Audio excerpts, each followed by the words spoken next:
अपनी की हुई भागवतिक वृत्ति, तपस्या, साधना, दान, पुण्य कभी अपने मुख से उच्चारण नहीं करना चाहिए। दूसरा प्रशंसा करे तो कानों में अंगुली दे देनी चाहिए, नहीं सुनना चाहिए, नहीं सुकृत नष्ट हो जाते हैं। साधन का जो फल है वो आपको फिर नहीं प्राप्त होगा। प्रशंसा अपने मुख से करने से बचे और दूसरे के मुख से प्रशंसा सुनने से बचे। दूसरे की निंदा अपने मुख कर से करने से बचे और दूसरे के मुख से सुनने से बचे। अपनी निंदा आनंद पूर्वक सुने, अपनी निंदा करने वाले का सम्मान करे, अपनी प्रशंसा स्वयं ना करे, दूसरा जो अपनी प्रशंसा करे उसका सम्मान ना करे। ये भागवतिक सिद्धांत बहुत उल्टा है, इसे जल्दी सांसारिक प्राणी नहीं समझ पाते। सांसारिक प्राणी जो हमारे अनुकूल चले, प्रशंसा करे, हम उसको आदर देंगे, लेकिन भगवत भक्त ऐसा नहीं करेगा। अनुकूल चलने वालों के प्रति, प्रशंसा करने वालों के प्रति, प्रणाम नमस्कार करने वालों के प्रति उदासीन वृत्ति रहती है। अपमान निंदा करने वालों के प्रति प्रिय भाव रहता है। बिल्कुल उल्टा, बिल्कुल उल्टा। संसार में अपमान निंदा करने वाले के प्रति तिरस्कार भावना रहती है। सम्मान, प्रियता, अनुकूलता, इसके लिए फिर हृदय में आदर बुद्धि होती है। ओ ये तो बहुत अच्छा आदमी, ये है संसारिक भाव। परमार्थ बिल्कुल इससे उल्टा है, इसको धारण कीजिएगा। अपनी प्रशंसा कभी अपने मुख से ना करे। अपनी प्रशंसा जब कोई कर रहा हो दूसरा, तो कान में अंगुली दे दे, सुने ना। दूसरे की निंदा कभी अपने मुख से ना करे। कोई दूसरा कर रहा हो तो कान में अंगुली दे दे। अपनी जब कोई निंदा कर रहा हो तो प्यार भरकर सुनना चाहिए। कैसा लगता है? अपनी जब कोई निंदा कर रहा हो और हम प्रियता में भरकर सुने, भगवान की कितनी कृपा है, आज मुझे सहनशील बनाने के लिए कैसा सुंदर प्रयोग कर रहे हैं। हम मुस्कुराकर अपनी निंदा सुने, अपनी निंदा करने वाले का आदर करें, तब हमारे जो सुकृत होंगे वो प्रियालाल कृपा करके सार्थक कर देंगे।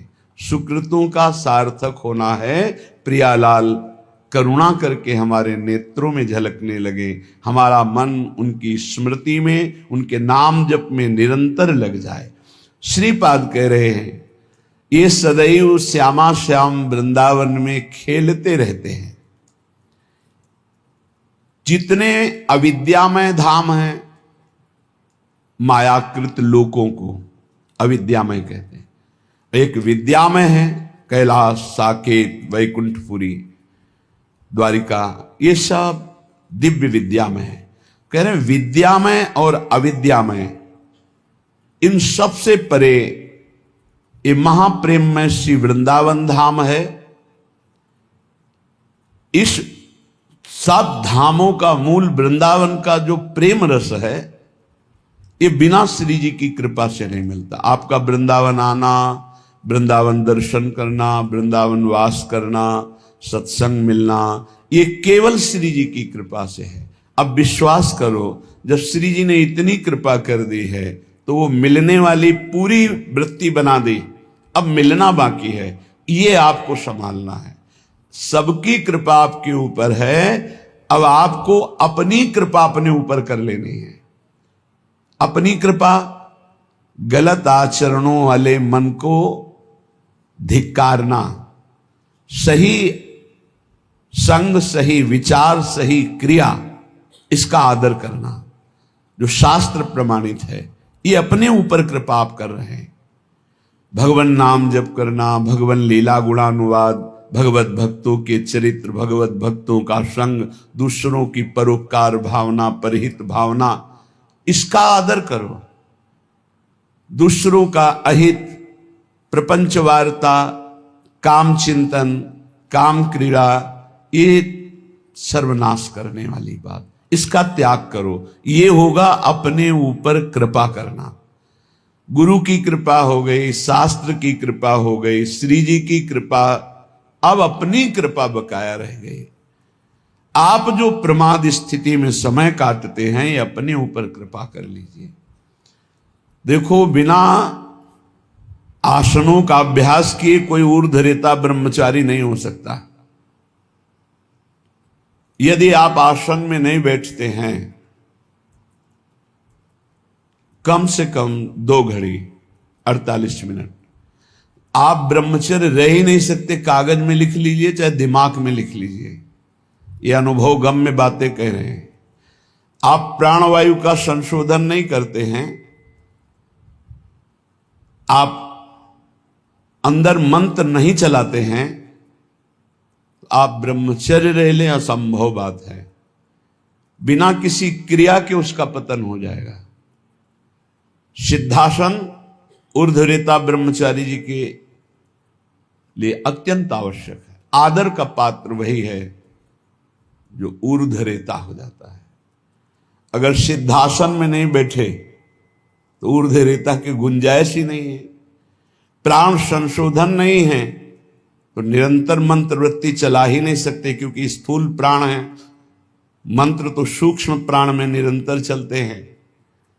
हमारी प्रार्थना है, सेवा करो 24 घंटे में 1 घंटा ही सही, पर जवान साधक को सिद्धासन और पद्मासन का अभ्यास करना चाहिए।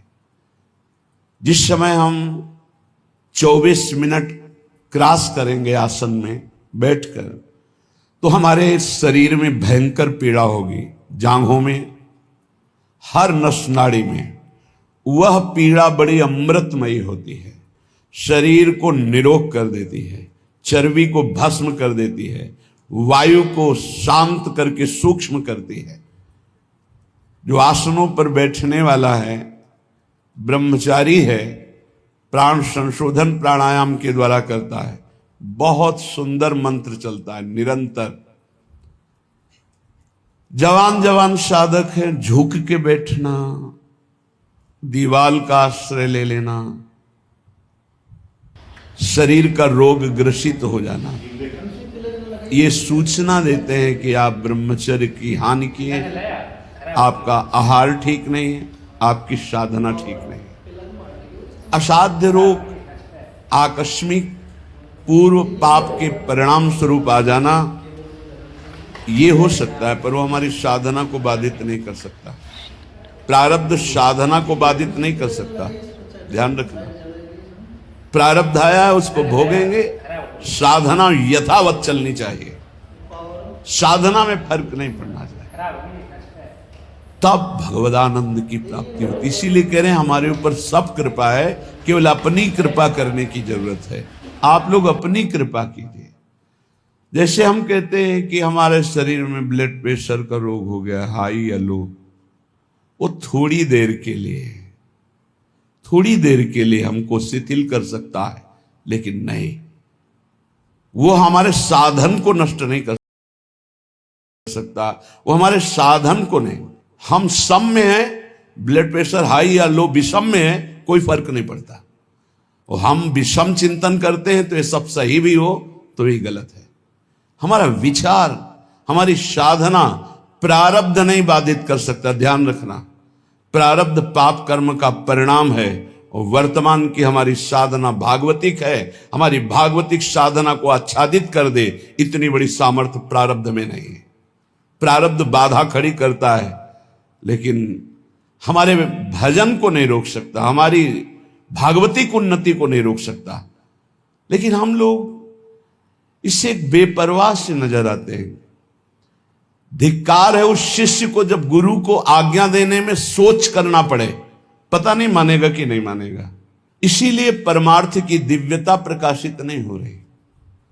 जीना, समय काटना, गुरु कृपा से कल्याण हो जाना, ये सब हो जाएगा, इस पे कोई चिंता की बात नहीं। लेकिन जीते दी अध्यात्म की भूमिकाओं पे विचरण करना, ये अपने ऊपर कृपा करना है। प्यारे, ये बहुत कीमती शरीर है, आपका कल्याण तो निश्चित है, लेकिन यदि आप यहां हजारों का कल्याण करके नहीं गए तो आपका साधु वेश धारण करना किस काम का? अपने कल्याण के लिए तो कोई खास बात नहीं। हमारी साधना अपने कल्याण के लिए नहीं होती, ध्यान रखना। हमारा कल्याण तो जिस दिन हम गुरु की शरण में हुए उसी दिन हो गया। अब हम साधना करते हैं इस जगत मंगल के लिए। साधु का पूरा जीवन परोपकार के लिए होता है, परहित के लिए होता है, दूसरों के दुखों का नाश करने के लिए होता है। रात दिन भजन करके फिर संकल्प बनता सर्वे भवन्तु सुखिना सर्वे सन्तु निरामया। इसलिए पूरा जगत उसे नमस्कार करता है। आप सबसे प्रार्थना है इस नाशवान मलमूत्र बनाने वाले शरीर को प्रिय मानकर केवल खान पान विश्राम शयन इसी में काटते रहोगे, जीवन रंग नहीं लाएगा। रंग लाने के लिए गुरु आज्ञा की कसौटी में कसना होगा, तब आप प्रियालाल की सेवा के आभूषण बनेंगे, तब आप प्रियालाल के श्रृंगार सेवा में आएंगे। बिना कसौटी में कसे, बिना आग में तपे निर्विकार नहीं होता। एक बार हिम्मत करो, तुम शरीर नहीं हो, ये शरीर छूटेगा, तुम्हें दिव्यता प्राप्त करनी है। दिव्य पार्थिव शरीर की आसक्ति वाला नहीं अनुभव कर सकता, इससे ऊपर उठो। बहुत घटिया सोच है यदि ये सोच बनी रहे कि मुझे अच्छा खाने को मिले, अच्छा सोने को मिले, अच्छा रहने को मिले, बहुत घटिया सोच है। रात के 12:30 बजे जग गए, अपनी दिनचर्या में लगे, 10:30 बजे तक लगे रहेंगे, फिर जाके ये हम इसलिए कह रहे हैं कि आप स्वस्थ हैं और आप कमाई नहीं कर पा रहे, चाहे गृहस्थ हो या विरक्त। अरे मरना है यार, जाना है यहां से, अच्छी नाम की कमाई कर लो, अच्छी अध्यात्म की उन्नति कर लो, लाखों का कल्याण कर दोगे। सतरति सतरति सा लोकांतारयति। हमारा जन्म दूसरों का मंगल करने के लिए हुआ है। आप विश्वास कीजिए, बहुत घाटे का सौदा हो रहा है, बहुत घाटे का। किसको चढ़ाएं, किसको उत्तम रीति में पहुंचाएं, जब तक हमारी आज्ञा पर तुम बलिदान होना नहीं चाहोगे तब तक नहीं बन सकता। पंच प्यारों की रचना जानते हो कैसे हुई थी? हमें तुम्हारा रक्त चाहिए, तुम्हारी गर्दन चाहिए, खड़े हो सभा में कौन? तो एक खड़े हुए, अंदर गए और ऐसे रक्त की धारा चल पड़ी। अब दूसरा कोई खड़ा हो, 5 केवल खड़े हुए थे लाखों की सभा में। फिर 5 को निकाल के लाए, क्योंकि काटा नहीं था, वहां केवल लीला की थी, अन्य रक्त की लीला केवल हुई थी, वहां किसी की हिंसा नहीं हुई थी। सब आश्चर्यचकित हो गए। ये हैं 5 और एक एक से इतनी सामर्थ्य भर दूंगा कि 1.25 लाख को एक परास्त कर देगा। परम पूज्य श्री गुरु गोविंद सिंह के वचन। एक को 1.25 लाख परास्त करने वाली सामर्थ्य तैयार करो, क्यों? प्राणों को बलिदान कर दिया। नारायण अति कठिन है हरि मिलन की बाट, या में पग पीछे धरे प्रथम शीश दे काट। चाहे गृहस्थ हो चाहे विरक्त, दिव्यानुभूति के लिए तुम्हारा मानव शरीर मिला है, पार्थिव भोगों के लिए नहीं। पर इसमें आपको अपनी कृपा करनी बकाया रह गई। सब कृपा आपके ऊपर है, आप अपनी कृपा कर ले, बस इसमें हमें सब घाटा नजर आ रहा है। गुरु कृपा, धाम कृपा, इष्ट कृपा, शास्त्र कृपा। गुरु लाखों ने बनाया, लेकिन गुरु की बात मानने वाला कोई बिरला ही है। ऐसा नहीं कि नहीं है, पर वो इतने में अंगुली में गिने जाएं। तो एक साधु जब साधना करता है तो प्रांत के प्रांत को पावन कर देता है, और सैकड़ों साधु जहां भजन करे तो राष्ट्र को पावन करने की सामर्थ्य रखते हैं। इसलिए जगो, मोह निद्रा से जगो। तुम मानव नहीं हो, तुम भगवान की दिव्य अंश हो। तुम्हारा जन्म ही हुआ है दिव्यता के लिए, पशुता के लिए तो अन्य योनियां है। निद्रा भय आहार मैथुन ये पशुता है, इसके लिए अन्य योनियां हैं। तुम दिव्य नारायण स्वरूप हो, हरि स्वरूप हो, अपने स्वरूप की तरफ बढ़ो। ये सब छोड़ो, ये आंतरिक वृत्ति को सुधारो भाई। खान पान विश्राम ये कुछ नहीं है, कुछ नहीं है। पूरा जीवन खाते खाते मर जाओगे, फिर भी रसेंद्री तृप्त नहीं होगी। भोगते भोगते मर जाओ पर जनेंद्री तृप्त नहीं होगी। देखते देखते मर जाओ पर नेत्रेंद्री तृप्त नहीं होगी। ये कैसा झूठा नाटक। इस नाटक का पर्दाफाश करने के लिए तुम जन्मे हो, अपने हृदय के नाटक का पर्दाफाश करने के लिए। यही सुकृत है, यही तप है, और ऐसे हृदय वालों का आकर्षण श्री प्रियालाल करते हैं। बिना देखे जीवन चला जाए तो धिक्कार है जीवन को। क्या देखना है? प्रिया प्रीतम को। इन्हीं आंखों से ऐसे स्पष्ट, इन्हीं नयनन सब सुख देखें, अपनो जन्म सुफल करी लेखें। इसके लिए श्रीपाद वर्णन कर रहे, सुक्षीणा धमनी ततो मृज वपु केशो जरत कंथया कौपीनेन चचीर खंडक कृते नाढ्योति सौम्याकृति तूष्णीका सकला धमाधम इवात्यंतम विदूरे चरन श्री राधा पद दास्य लीन हृदयो वृंदावने श्याम कृति। बोले इतना साधन में तन्मय है कि भोजन बहुत अल्प हो गया, इसलिए सुक्षीणा धमनी, नस नाड़ियां एक एक गिन लो। देखो यह है अपने ऊपर कृपा। और आपसे सच्ची कहते हैं, कई कई दिन भोजन न मिलने पर भी ना शक्ति का ह्रास और न निराशा न चेहरा उदास। कैसे? साधन बल। आसनों में बैठने वाला, प्राणों का संयमन करने वाला कभी भी तेज रहित नहीं हो सकता, उत्साह रहित नहीं हो सकता, क्योंकि उसके पास बहुत बड़ी सामर्थ्य है। भजन, ब्रह्मचर्य, आसन, प्राणायाम, बहुत बड़ी सामर्थ्य, बहुत बड़ी किसी भी संप्रदाय का हो, यह अत्यंत आवश्यक है, अत्यंत आवश्यक है। कोई सुन नहीं रहा। ये अपने ऊपर कृपाए राग त्यागी वैरागी कहलाने वाले आप हैं, परमार्थ के पथिक हैं। सुक्षीणा धमनी ततो मृज वपु केशो जरत कंथया। शरीर की एक एक नस नाड़ी गिन ली जाए ऐसी, क्योंकि अल्पाहार। पूज्यपाद दुड़िया बाबा, पूज्यपाद मग्नानंद सरस्वती जी महाराज, श्री स्वामी अनंग बोधाश्रम जी, रोटी राम बाबा, एक सितवा बाबा, ऐसे ऐसे सिद्ध महापुरुष। एक दिन सितवा बाबा जा रहे थे तो गांव में पहले शौच बाहर जाया जाता था, तो एक लोटे में 3 माताएं शौच। उनमें से एक ने कहा कि तुम्हें कितना? तो बोले 2-3 चुल्लू। बोले हाथ तो साफ नहीं हुआ होगा। बोले आटा लगाना है, साफ ही हो जाएगा उसमें। विनोद में उसने कहा आटा लगाने में तो साफ ही हो जाए। उसी समय सितुआ ने संकल्प लिया, जीवन कभी रोटी नहीं खाऊंगा। तो अन्न भुंजवा लेते और वो से इतना ऐसा, वो बड़े सिद्ध महापुरुष हुए। रोटी राम बाबा जिस समय प्रधानमंत्री इंदिरा गांधी थी, ये दर्शन करने जाया करती थी, जिससे देवराहा बाबा के से बड़े सिद्ध महापुरुष रोटी राम। बस हाथ में ऐसे रोटी ले ली, बस उसी को पास, बस ये 56 प्रकार के भोग प्रियालाल पावे। देखो स्वामी जी उत्तम भोग लगाए, मोर मरकट को सेवे। ऐसे प्रसाद बिहारी जी का ले लेते हो सब, आप चना पाके।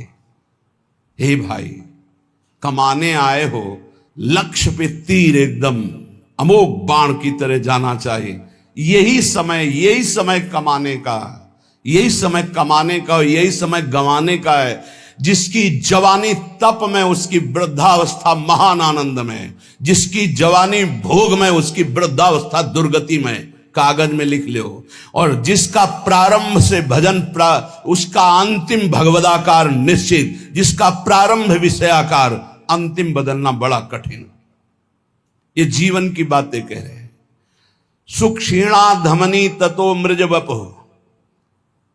कैसे तुम्हें बताएं? लक्ष्य ही नहीं है तो कैसे बताएं? लक्ष्य जब बन जाएगा तो नहीं खान पान ते भावे है, नहीं कोमल वसन सुहावे है, सब विषय लगे ते खाला है, हरियासिक का मग न्यारा है। हलवा और गुलाब जामुन पाने वाले लाखों हो सकते हैं, लेकिन प्रियालाल के लिए आंसू बहाने वाले दो कहो हरिवंश रस बिरलो समझनहार, एक दो ही जो पाइए खोजी सब संसार। सत्य सत्य परम सत्य बात कह रहा हूं। परम कसौटी कस के अपने आप को झोंक दो तपस्या में, अभी आगे प्रियालाल मिल जाएंगे। दिव्य अनुभूतियां बिना गुरु की आज्ञा पर चले दिव्य अनुभूतियां नहीं हो सकती। एक खा पी के मोबाइल से गंदी बातें देख के समय काट लो, प्रिया प्रीतम की दिव्य लीला देखने का अधिकार नहीं प्राप्त कर पाओगे, मान लो। और एक बार चढ़ाई पे चढ़ जाओ तो सब खत्म हो गया। साधन काल में एक कवलन पूज्य पादुड़िया बाबा सिद्धावस्था में 70 घरों में एक दिन में भिक्षा पाने जाते थे। एक दिन में 70 घरों में, अगर एक एक कवल पाते होंगे तो 70 कवल पाते। समझ लीजिए आप, एक बार चढ़ाई पे चढ़ जाओ, खेल हो गया, भगवत साक्षात्कार हो गया। अब क्या, अब तो बादशाह हो गए, घूमो आनंद मगन घूमो, कोई परास्त नहीं कर सकता। पर चढ़ाई ही नहीं चढ़ रहे। बिना विजयी हुए कोई सम्राट नहीं बनता। संतों को बादशाह का बादशाह कहा गया है। चाह मिटी चिंता मिटी मनुआ बेपरवाह, जिनको कछु न चाहिए वो साहन के साह। देखो तुम गुलाम हो या शहंशाह हो। बड़ी विचित्र दुर्दशा है, बड़ी विचित्र दुर्दशा। ए भाई जगो, सुख क्षीणा धमनी ततो मृज वपुः केशो जरत कंथया। कभी एक मिनट जीवन में किसी के पास बैठ करके वार्ता करने की कभी रुचि नहीं रही, वार्ता करने की रुचि। यहां वृंदावन तक में ये बलराम ब्रजवासी जब मिलने आते थे तो सबसे ऊपर छत में पद्मासन लगाए बैठे। कभी जब दृष्टि खुलती तो देखते हाथ जोड़े खड़ा है, ए बाबा कुछ पाया है कि नहीं, ये ले ले प्रसाद, पा लेना। हाँ ठीक है भैया, रख दो और आप जाओ। कभी विश्वास कीजिए, प्रपंच वार्ता हंसी मजाक मिलना जुलना, आग लगाओ अंदर। ये दूसरे के समझाने से नहीं होता है, खुद की आग से होता है। नई अवस्था है आपकी, या परमार्थ में चल रहे हो, चाहे गृहस्थ हो चाहे विरक्त हो। ये पेट बढ़ने का मतलब है साधन विहीन जीवन कर लेना। सिद्ध पुरुषों के पेट बढ़े तो आनंद तोंद है, आनंद उनकी कोई बात नहीं। अभी कुछ देखा ही नहीं है और बढ़ने लगा चर्बी और मांस और ये सब, बिल्कुल नहीं, बिल्कुल नहीं। 18 से 48 तक घोर तप में जीवन, फिर आगे जो सिद्धावस्था आ जाएगी आप खुद देख लोगे कैसी आनंदमयी वृत्ति होती। हमारी प्रार्थना मान लो आप सेवा में रत रहें, लेकिन निरंतर चतुराशी जी नाम जब मंत्र जब चलता हुआ, और जब समय मिले फौरन आसनों पे बैठ जाओ। 2 घंटे 3 घंटे विश्राम, बस आसनों पे बैठ करके ही अपना समय व्यतीत करो। जवान हो, ब्रह्मचारी हो, भगवत मार्ग के पथिक हो। ततो मृज वपुः, कभी शरीर में साबुन तेल सांसारिक वस्तुएं इनका प्रयोग मत करो। वैसे प्राय नहीं करते, मत प्रयोग करो। कह रहे कि अमृज वपुः, ये साबुन लगा लगा करके इसके चमड़ी को चिकनी करके क्या तुम्हें संसार को दिखाना है? किसके? साबुन घोर रजोगुणी वस्तु है, शरीर में नहीं कभी लगाना। अगर कभी जटा आदि की बात आती है धोने की, तो सात्विक वस्तुएं आती हैं, रीठा आदि ऐसी घोर के डाल लो, जल डाल लो, उचित साफ हो जाती है। जीवन में कभी नहीं, गंगा मैया की कृपा से गौ अपने आप निर्मल, ऐसे कहीं भी तेल का कभी प्रयोग ना हो तो कभी जू नहीं पड़ सकते, ध्यान रखना। कभी जटा में कोई कीड़ा नहीं पड़ सकता यदि आपने तेल का प्रयोग नहीं। किस बात का तेल का प्रयोग करना है? क्यों? चमड़ी चिकनी करनी है। अब तो भाई सेटिंग फिटिंग सब पता नहीं चलता है कि क्या साधुता है, क्या वैराग्य की पद्धति, क्या नियम, कुछ पता ही नहीं चलता है। धातु स्पर्श करना वैरागी को मना, तो 14 अंगूठियां पहने। बड़ा लगता है, बड़ा विचित्र लगता है। साधुता का बहुत सर्वनाश होता चला जा रहा है। संन्यास मार्ग और धातुओं की अंगूठी, साधु और वचन की निष्फलता, बिल्कुल झूठे शब्द बोले जा रहे, साधु वेश रख के, तब तक क्या है, परमार्थ का क्या स्वरूप समझा जाए। साधु के वचनों पर विश्वास होता है। आप आएंगे, जी कह दिया कि हां, तो 5 मिनट पहले उपस्थित वहां रहेंगे। अगर बाधा हमारे पहुंचने में पहुंच रही तो सूचना पहले पहुंच जाएगी, क्षमा कीजिएगा अमुक समस्या के कारण। साधु के वचन ही होते।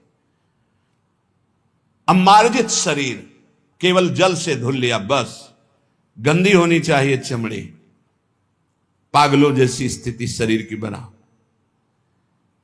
कभी दोनों कपड़े नए नहीं होने चाहिए, एक पुराना जरूर होना चाहिए। नीचे का पुराना, ऊपर का नया, ऊपर का पुराना तो नीचे का नया। एक साथ कभी नए वस्त्र मत धारण करो, जो एक मर्यादा है उससे चलो। ततो अमृज वपुः, बस केवल जल से पवित्रता के लिए धो लिया, मल मल करके शरीर धोने की जरूरत नहीं, जल डाल लिया पवित्रता के लिए।